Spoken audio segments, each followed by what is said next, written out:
दुनिया में हर चीज के दो पहलू हैं जी। जैसे रात है तो दिन है, झूठ है तो सत्य है, विष है तो अमृत ही है, बिल्कुल, है ना।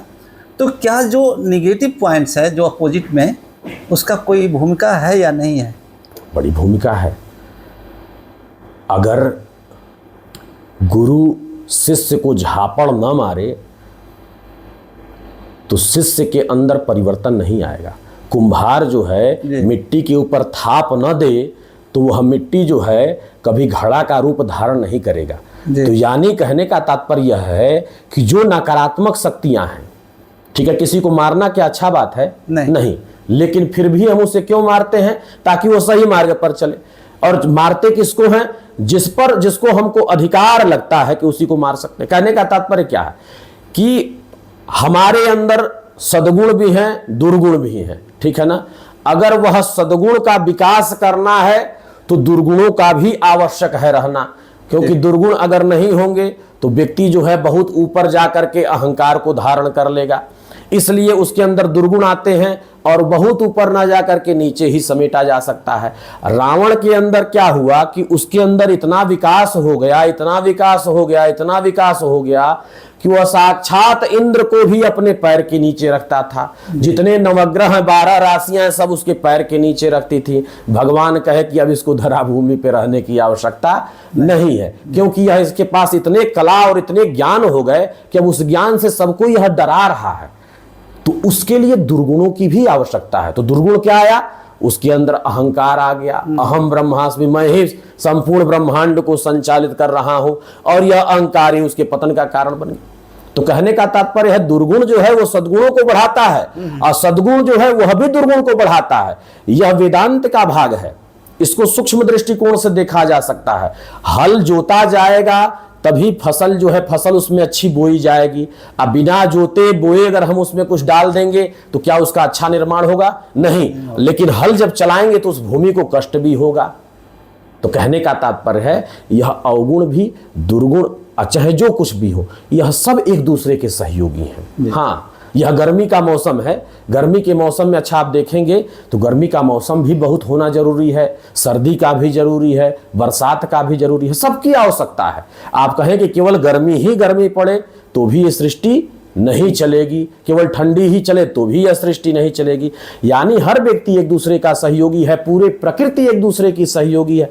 तो इसमें वह विचार करने का विषय नहीं, सब एक दूसरे के सहयोग में लगे। महाराज एक बात सुनी और कही जाती है कि जो दुनिया में है वो भारत में ही है। हाँ, जो पूरी दुनिया में चीजें हैं वो सिर्फ भारत में ही है, और जो भारत में नहीं है पूरी दुनिया में नहीं। क्या ये सत्य है? हमारे यहाँ आदिगुरु शंकराचार्य भगवान पूज्यपाद जी कहते हैं कि यथा ब्रह्मांडे तथा पिंडे, यथा पिंडे तथा ब्रह्मांडे, कि जो ब्रह्म एक चींटी के भीतर जो ब्रह्म है वही पूरे ब्रह्मांड में ब्रह्म है जी। ठीक है।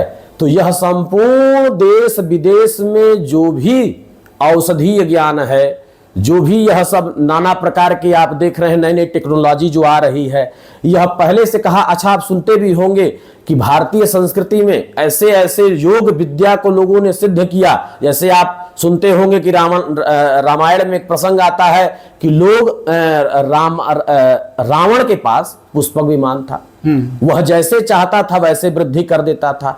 आज के काल में अगर आप देखें तो हवाई जहाज मुश्किल से 50 साल 60 साल पहले लोगों ने देखा, लेकिन पुष्पक विमान की कल्पना भारतीय संस्कृति ने लाखों वर्ष पहले कह दी।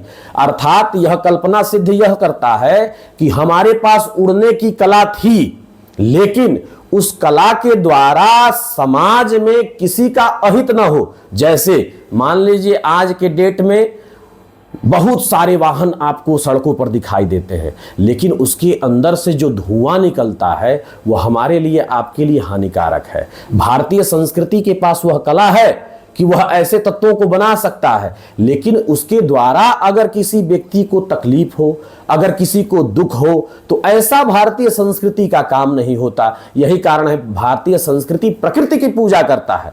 यहाँ पर वृक्षों की पूजा होती है, नदियों की पूजा होती है, जानवरों की पूजा होती है, चींटी, यहाँ तक कि कंकड़ की पूजा होती है। हमारे यहाँ काशी में जाएंगे तो आपको कहा जाएगा कि कंकड़ ही शंकर है, अर्थात कंकड़ की भी पूजा होती है। अब सोचिए कि जिसके अंदर इतनी मानवता हो वह किसी को दुख पहुंचाएगा क्या?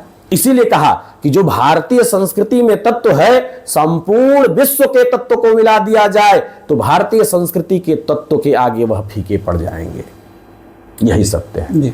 अंत में महाराज जी, आप भक्तों को, श्रद्धालुओं को, या हिंदू धर्म या सनातन धर्म में विश्वास करने वाले लोगों को क्या कहना चाहेंगे? हम यही कहना चाहेंगे कि आप निष्ठावान बने, अपने इष्ट के प्रति, अपने देवता के प्रति, अपने धर्म के प्रति प्रगाढ़ आपका विश्वास हो। जिसके मन में यह भाव आता है कि मैं फला देवता की पूजा करता हूँ, हनुमान जी का, राम जी का, लक्ष्मण जी का, जानकी जी का, लेकिन उसके माध्यम से मुझे प्राप्त कुछ नहीं होता, या नाना प्रकार के उनके घर परिवार में तकलीफ होता है, तो उनको बस एक ही मैं बात कहना चाहूँगा कि आप कुल मिला जुला करके सच्चे अर्थों में भगवान के भक्त बनिए। अगर भगवान के सही अर्थों में अगर आप भक्त बन गए तो यह मान करके चलिए कि भगवान आपके समस्त दुखों को निवारण करने के लिए इस धराभूमि पे कल भी आता था, आज भी आएगा और कल भी आएगा।